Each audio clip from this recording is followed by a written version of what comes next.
Hi everybody, I'm Dr. Erica Hernandez and this is Kate Pavlovsky here with me. We are here to talk to you today about how you can still have an empowered birth amid the COVID-19 pandemic. So we hope that you learn a lot, and if you have any questions, feel free to let us know. I'm going to get our presentation started, so you're not going to see my face anymore, but Kate will still be here with you. So Kate and I are a part of the San Antonio Family Support Collective here. And so we recently started this. It's been just a little over a week now that we put this group together. And so together there are more than 10 of us that are coming to you to support you with different information, different education. So today, again, we're going to be focusing on how you can still have an empowered birth. And just so that you know, going forward, Saturdays will be our day where we are focusing on all things pregnancy, birth, postpartum, things like that. So this is me and my family. My name again is Dr. Erica Hernandez. I am a doctor of chiropractic, and I own and operate Empowered Chiropractic Plus Massage here in San Antonio. It is a family practice. In my practice, we do focus on the perinatal period and pediatric care. So what that means is if somebody is trying to get pregnant or already pregnant, or if they're in that postpartum period, which lasts forever, essentially. I am also a retired birth doula, and so I do spend a lot of time preparing my families for labor, delivery, pregnancy, and the parenting period. You can see here I have 3 kiddos and my husband, of course. I have a 7-year-old, a 5-year-old, a 2-year-old, and next month I will have 1 more adding our bunch. So I'm going to pass it over to Kate. Hi, everybody. I'm Kate Pavlovsky. I am a doula, a birth photographer, and a massage therapist serving women and families in the San Antonio area. I'm also a mama of 3 boys, and in that picture you can see my youngest, Huxley. He actually just turned 1 year old, so that's a little old, but yeah. Okay, so go ahead. You can still have an empowered birth. These are some things that we want you guys to know, some tools and techniques to still have a birth where you feel powerful and you feel respected and supported. These are the things we'll be going over in this workshop. Knowing your rights, using your brain, some COVID-19 facts, labor and delivery preparations, labor and delivery, and some ideas for virtual support. Okay, so for this first section about knowing your rights, we have a little quote here that says, "I am stronger than I think." And so going into birth, something that I have always said, and many doulas and other birth workers always say, is that you should not have to fight for yourself on top of being in labor and delivering a baby. However, it will definitely benefit you and your family to know your rights in your birthing place. And so ultimately, the message here that we want to get across is that you are the boss. You may have other experts on your team, your birth team, but ultimately they are there for you to consult, so that if you have questions about what's going on, if you need help making a decision, they can help provide answers for you.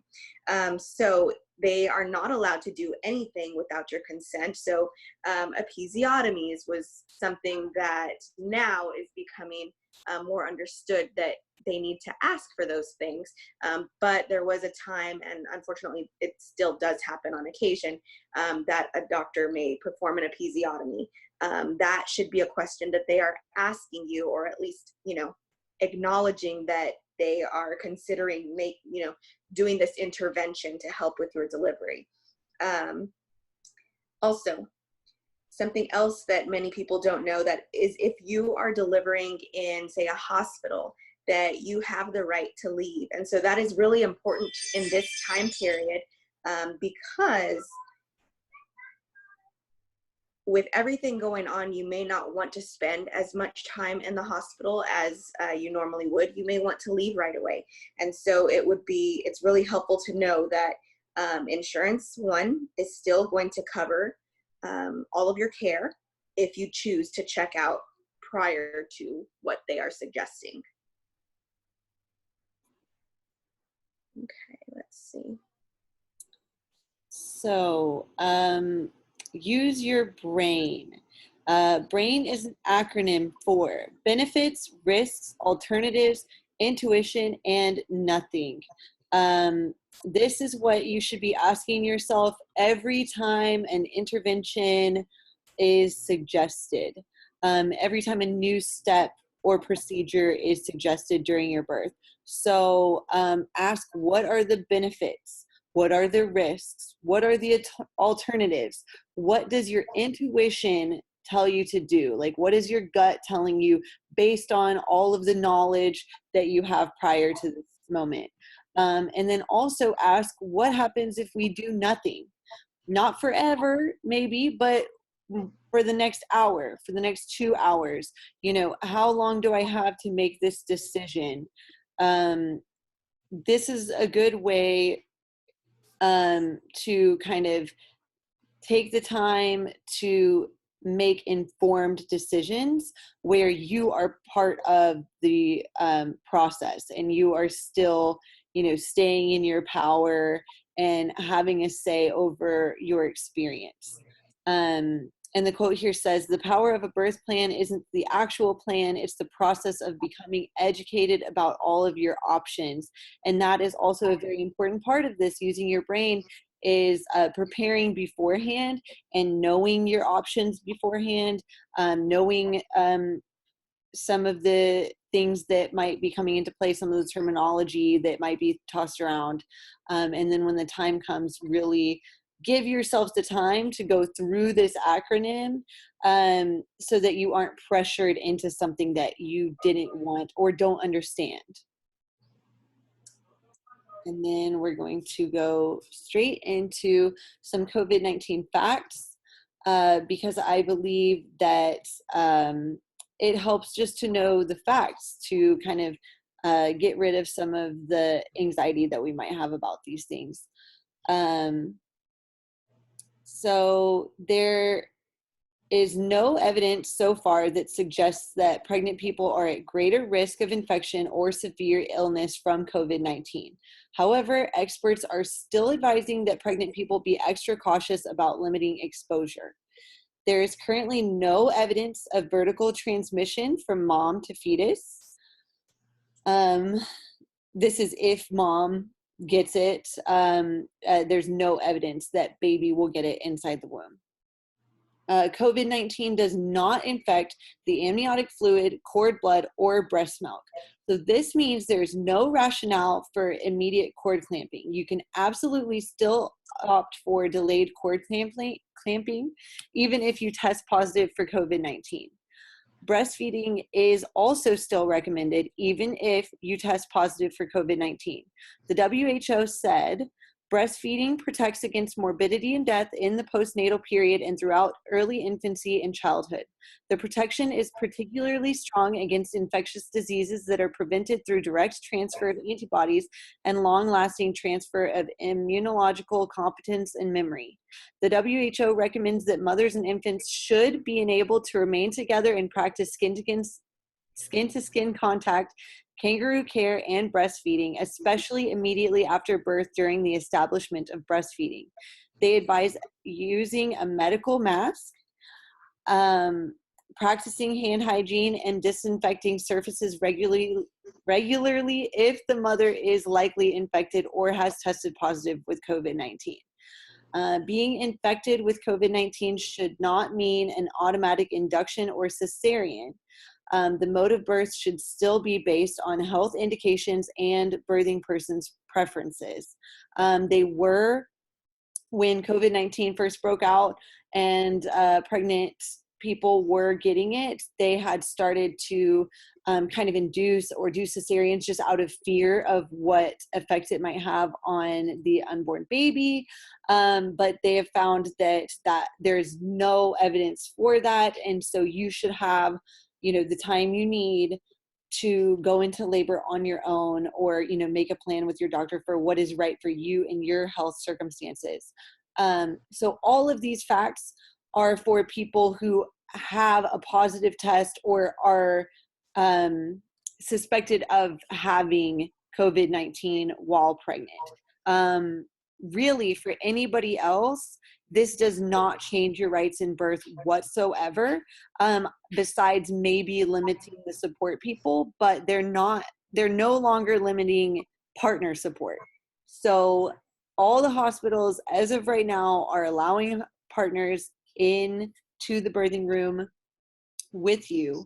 And even the ones in New York that had not allowed partners have gone back on that and are now allowing partners in the birthing room. So that is not something that you need to fear at this time.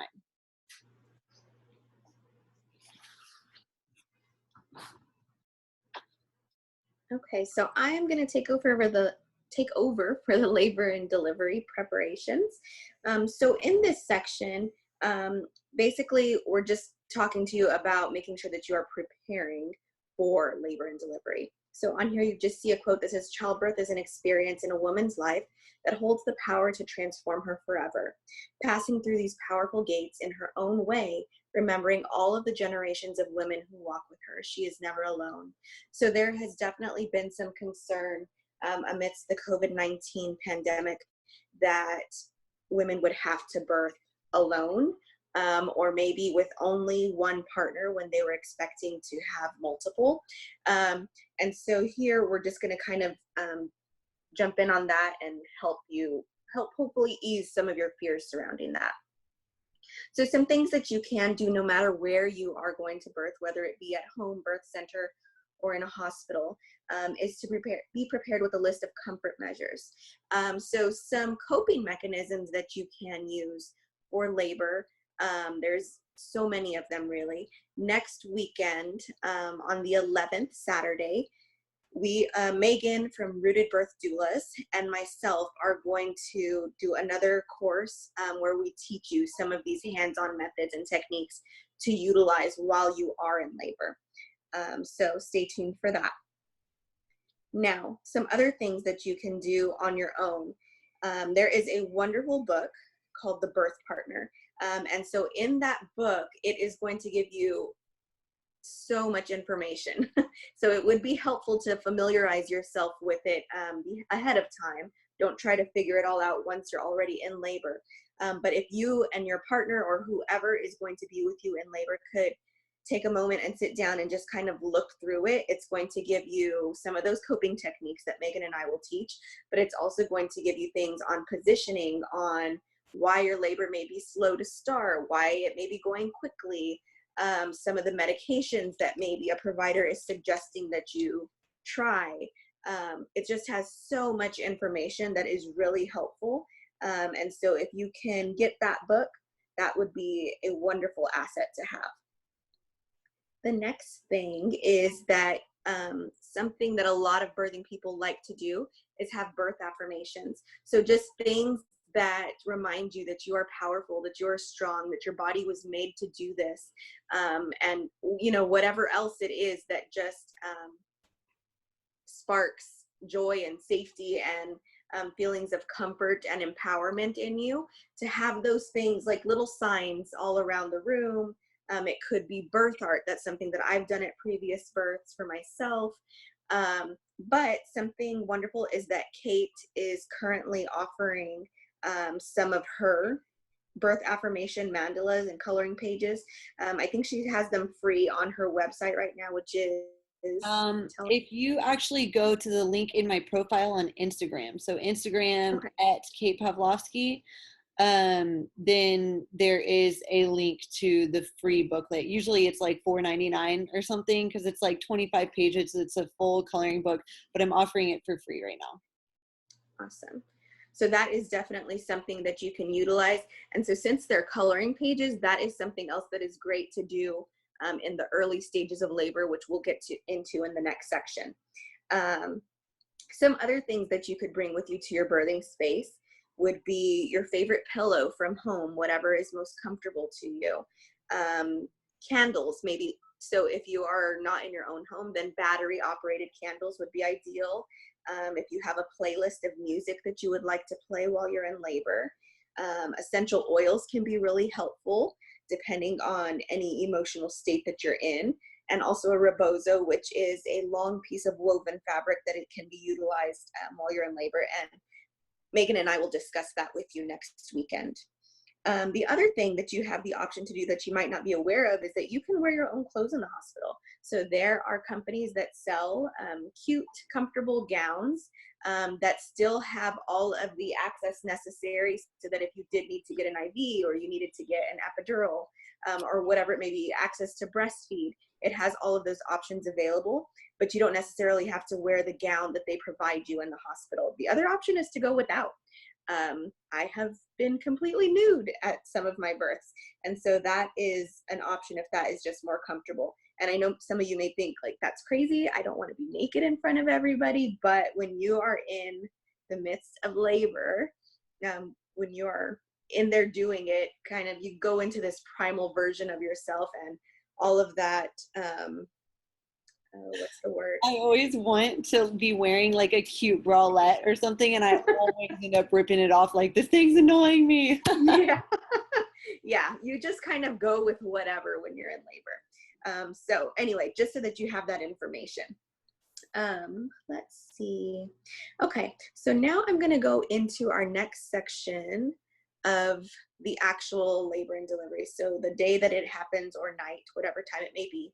This little quote here just says, just as a woman's heart knows how to pump, her lungs to fill with air, and her hand to pull back from fire, so her body knows how to birth.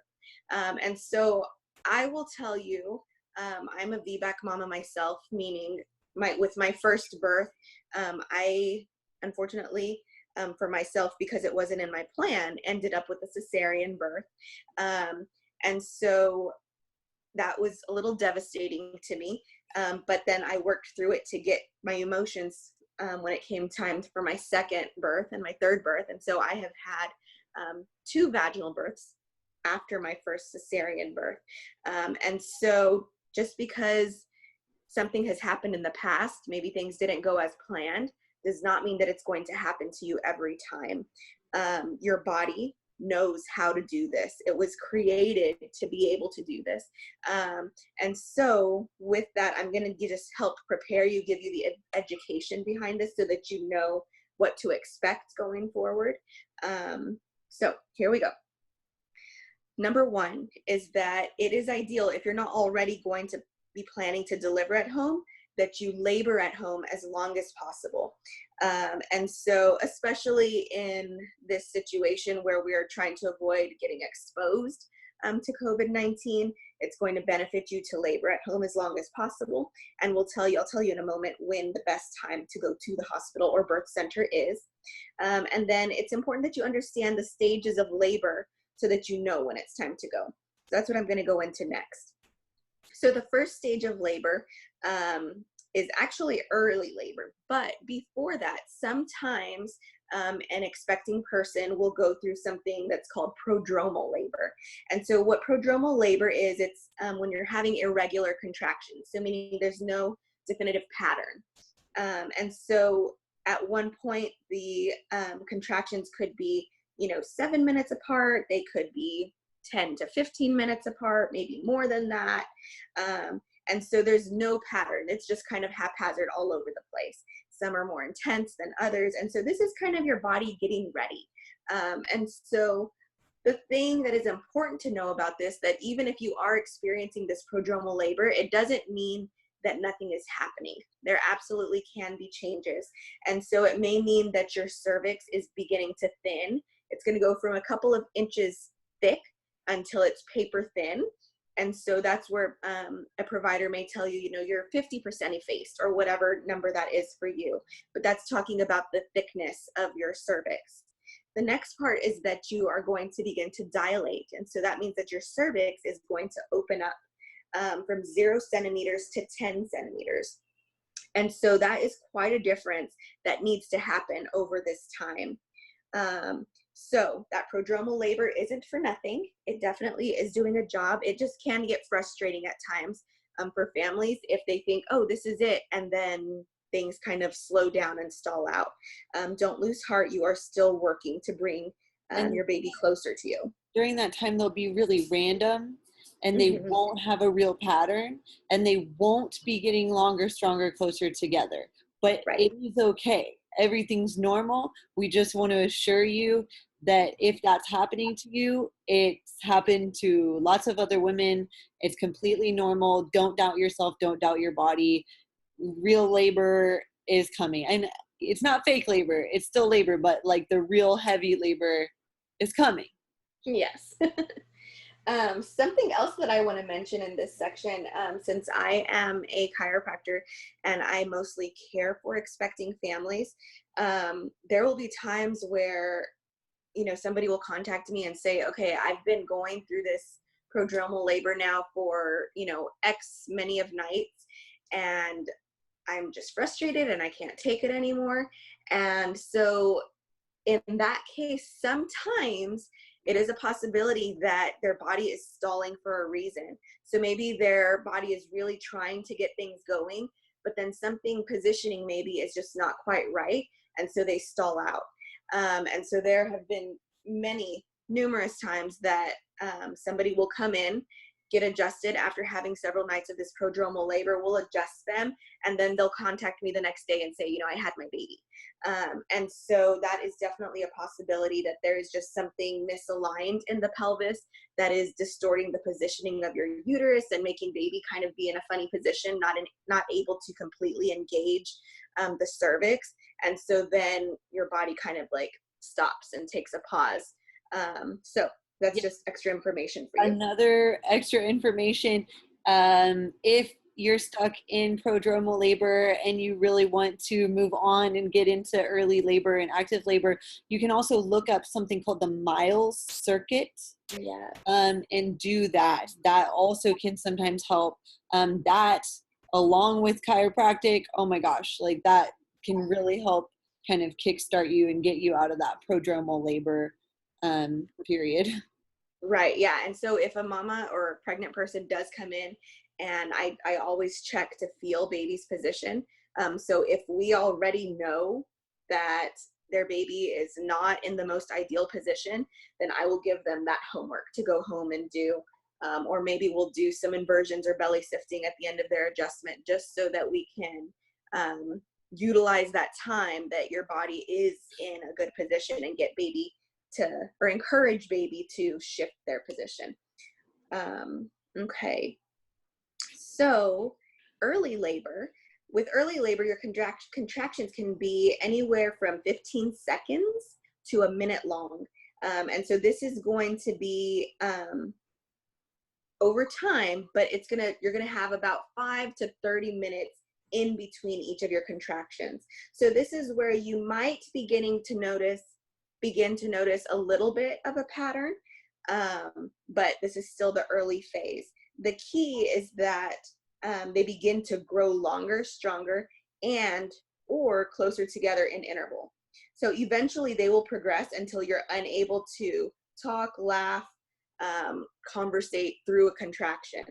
And so at this point, you know that, okay, things are beginning to progress. Before this, you may be joking or laughing or, you know, just kind of carrying on with life in between your contractions or sleeping. The next section is going to be active labor. And so with active labor, this is when things will begin to feel very intense. So your contractions here can be from 30 to 60 seconds, and they're going to be about 2 to 5 minutes apart. Active labor can last anywhere between 2 and 13 hours, sometimes more. Although I will say that if you have been getting adjusted regularly throughout your pregnancy, that there are, well, I mean, I've seen this in person, but there are even studies out there showing that people who get adjusted throughout pregnancy, one, will have less medical interventions that are necessary, most commonly. And then also that their labors will typically go a little faster, and maybe even be easier than previous deliveries. So awesome. How frequently do you suggest that people get adjusted throughout pregnancy? I'm just curious. good question. So normally I have anybody, not just pregnant people, coming in weekly at least to get checked, only because there are, and this is like a whole other conversation, but because of the things that affect us and cause our bodies to get out of alignment, so it's going to be physical stress, chemical stress, and emotional stress, which all of us have. And hey, right now, especially, everybody's under a lot of stress. All of these things can cause your body to get misaligned. And so we just want to make sure that, because you are going to continue living life every day, we don't want you to stop, then we need to be checking you regularly, just so that we can give you the best case scenario for your body to do its thing. So I will say, when mamas or pregnant people get closer to delivery, we do sometimes increase that frequency even. Okay, thank you. You're welcome. Okay, let me see. So back to the active labor. So if you are trying to stay home as long as possible, then you're probably not going to leave right as you get into active labor. You're going to wait a little while. We want to kind of see what that pattern is that your body is doing. You also need to take into account how far you live from your birthing place. If you have a long drive, then you may leave sooner. But if it's relatively close, then you don't need to kind of rush that. So the typical rule of thumb is going to wait that you're going to follow. There's a rule 411 or 511. And so ideally, when your contractions are 4 to 5 minutes apart, lasting 1 minute long for one whole hour, we know that you are showing a pattern. And we know that things are picking up, you're progressing, and that it's likely getting close to time. And so this would be a good point for you to either head to the hospital or birth center if you aren't staying home. This, though, again, shows that your contractions are consistent. Sometimes you will have one set of contractions that is 5 minutes apart, but the next set is 10 minutes apart. And so if that were the case, you would reset the clock and start over looking at that 1 hour period of time. So I know I kind of already went over this, but it's important to just kind of remember that not all labors are exactly the same. And so this is why it helps to have a doula who is familiar with observing somebody in labor and can kind of give you information based on your body language, based on the sounds that you may be making, because those are all really good indicators of how you're progressing and how close you may be to delivery. So if you don't have access to a doula for whatever reason, then it's important to know also that you can have a virtual doula. So right now, this wasn't really a thing before COVID-19 that I know of, but right now there are doulas all over who are doing essentially telehealth. And so you can contact them, call them, FaceTime them, however you need to be able to communicate with them while you're in labor. So whether it's at home or, again, if you have transferred to the hospital and are ready to deliver, you can contact them and they can be there to support you and your spouse, you and your partner, whoever is with you. They can help answer questions and just give you education and information, maybe even give you some information on techniques if you're having trouble remembering some of the techniques that we're going to show you. So this is next weekend that I'm offering now to the clients that I already had previously who have limited support. And then I'm also offering it just as a virtual doula package right now. And yes, it includes prenatal support where we are teaching techniques and going through all of this information so that it's not really, you don't have to go out and find it. You have it all in one place, one person. And then also during labor, it's like on-call labor support, just like if we are going to your birth. Instead, we would be, with you via phone or chat or whatever, so that we can, again, be like witnessing and making suggestions throughout labor and birth. And then postpartum, also postpartum and breastfeeding support. It's all the same. Basically, it's just virtual. So, you know, nothing hands-on, unfortunately, but I think everybody's stepping up their prenatal education to really train whoever you do have as your support person to be everything that you need. Does that make sense? Right. Okay, so during this active labor period, another thing that is important to know is that if you are feeling any rectal pressure, so if you're feeling like you have to have a bowel movement or feeling the urge to push, then it is definitely time to head to your birthing place, even if your contractions are spaced out a little bit further, because this may mean that baby is descending a little more quickly and you are getting closer to pushing or closer to delivery. The stage that comes after this is transition. And so as its name suggests, transition marks the period when your body completes its labor and prepares to move into birth. And so with transition, this is perhaps the most intense part of labor, physically and emotionally.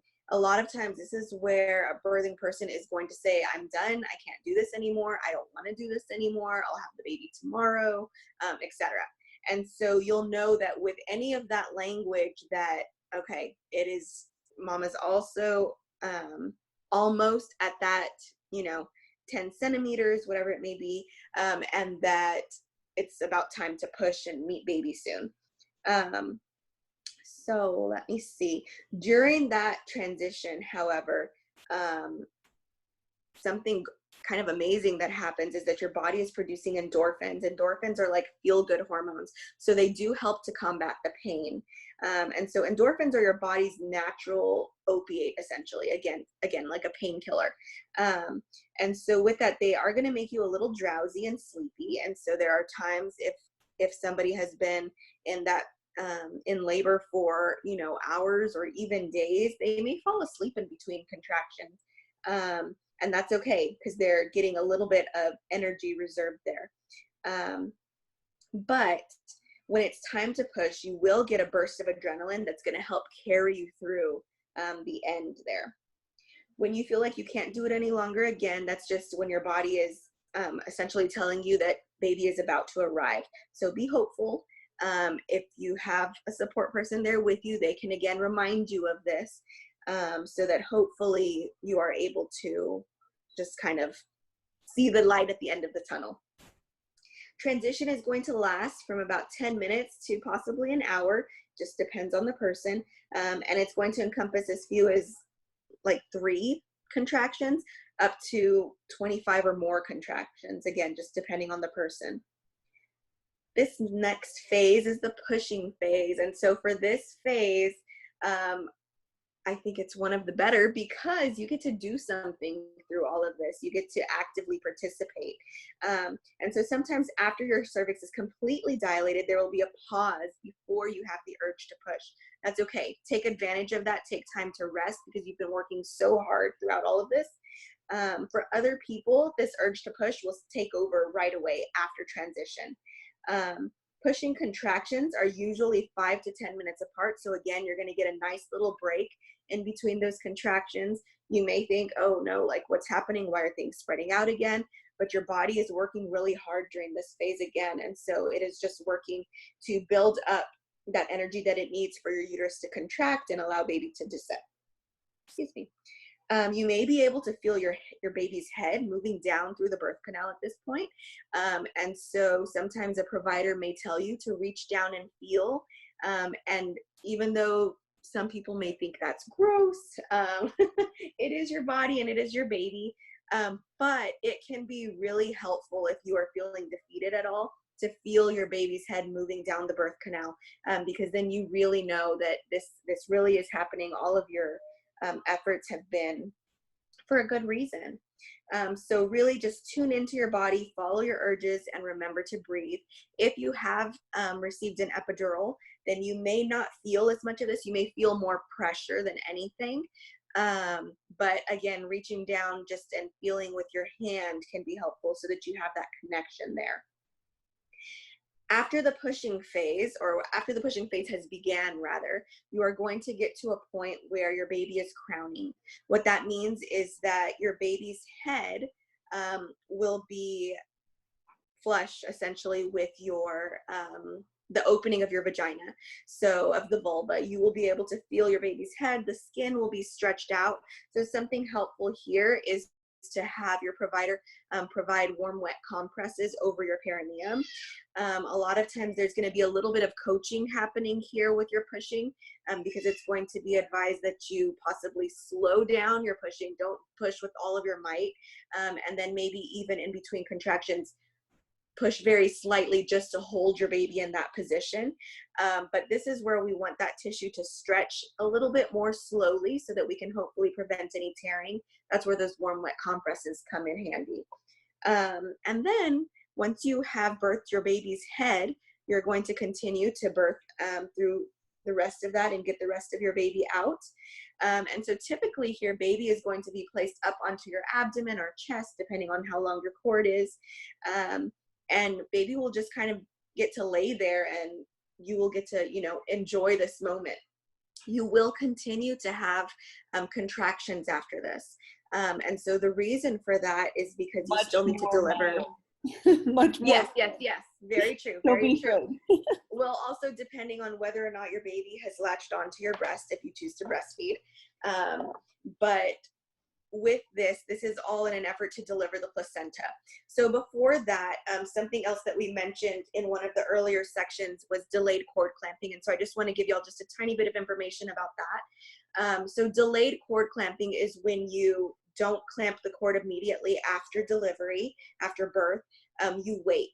And so if you are birthing at home or in a birth center, it is pretty common practice to allow that your uterus to continue to contract and pump all of that blood back into your baby. So from the cord looking, you know, pretty purpley red and blue, and firm, to looking like a white, limp, wet noodle, essentially. And so that is when it would typically get clamped and cut off, if you're at home or at a birth center. But if you're in the hospital, it's pretty common for them to clamp it right away unless you say otherwise. And so if your provider is willing to cooperate, this is something that people are still working on, then typically they will delay for about a minute or so. And so something is better than nothing, if you can get them to, again, agree to wait on cutting the cord. Let me see. Okay, so into the placenta. So we talked about if baby is latched, that is going to intensify your contractions a little bit because that's producing oxytocin. Oxytocin helps your uterus to contract. And so that's good because we want that placenta to be delivered all in one piece. It is not ideal to have anybody pulling or tugging on the cord to get the placenta to deliver. Sometimes it can become a little bit necessary, but you have to remember that that placenta is attached to your uterus. And so we don't want your uterus getting pulled down and out either. And so if you are able to be patient and wait, the placenta, your body does know how to do this, and it should deliver the placenta on its own. You may have to push a little bit, but ultimately it just feels like a large blood clot coming out. So you don't have to be too afraid of it. It doesn't feel like baby. No, it feels like but yeah. So that kind of covers all of the labor and delivery section, and you can just always send us a message if you have any questions about that, because I know it was a lot of information in a really short period of time. But I'm gonna let Kate go into our next section, which we already covered a little bit. So I just wanted to quickly talk about virtual support. You know, we are seeing a lot of hospitals and even birthing centers and even home birth midwives limiting your in-person support to usually one person, or at least very close-knit family. Or, you know, some home births are allowing like one doula and then one partner. And this is to protect our healthcare workers, so I completely understand. But there are ways to still get the sense of that support without physically having them there. And that is to bring them virtually. You know, be prepared with multiple devices and chargers so that you can have multiple people supporting you virtually. You know, have your mom on your iPad, your doula on your phone, your sister or best friend on your laptop, you know, your grandmother on your husband's phone. You know, we have so many devices sitting around. Bring them all and have a different person on each device, you know. Also, I think on Zoom and other, maybe Google Hangouts, you're able to have multiple people all on one call. So you could have multiple family members tuning in on one call. Just remember to use the technology that we have, that we've, you know, that humanity has invented, and use it now, you know, when we have to. We can lean on that. And also, just remember that you are powerful. It is time to call on the strength that you possess within, and trust that you can do this. Yes. So I hope that you have enjoyed this presentation. I hope that maybe it has brought up some questions for you. And if it has, then definitely feel free to reach out to us. So I'm going to show you some ways that you can reach out to us. This is my information. And so you can reach me at my email, ehernandezdc@gmail.com. And then this is my mobile number so that you can reach out to as well, 210-296-9960. And then my website there, empoweredcm.com. I do also have an Instagram, which is at Empowered Chiropractic, and then also a Facebook, Empowered Chiropractic and Massage. And then I did want to share with you our organization's email, and that's SAFS, so San Antonio Family Support, and then the whole word collective @gmail.com. And so you can reach out to us that way. And you can reach me at hello@katepavlovsky.com, or my website, katepavlovsky.com, or you can text or call this number, 512-298-2308. I'm also on Instagram, mainly at Kate Pavlovsky. You can also find me on Facebook, but on Instagram, if you send me a message there, I am very quick to respond. I also have like question and answer time on Thursdays throughout the day. I host that on there. So that's another good way to get your questions answered. You can also comment. We're going to be posting this video on YouTube. You could probably comment there. I can't promise it would be as quick of a reply, but we will be trying to watch that as well. And I will probably make a blog post with this video in it as well, so you could comment on that and I would see it and respond. So thank you so much for joining us.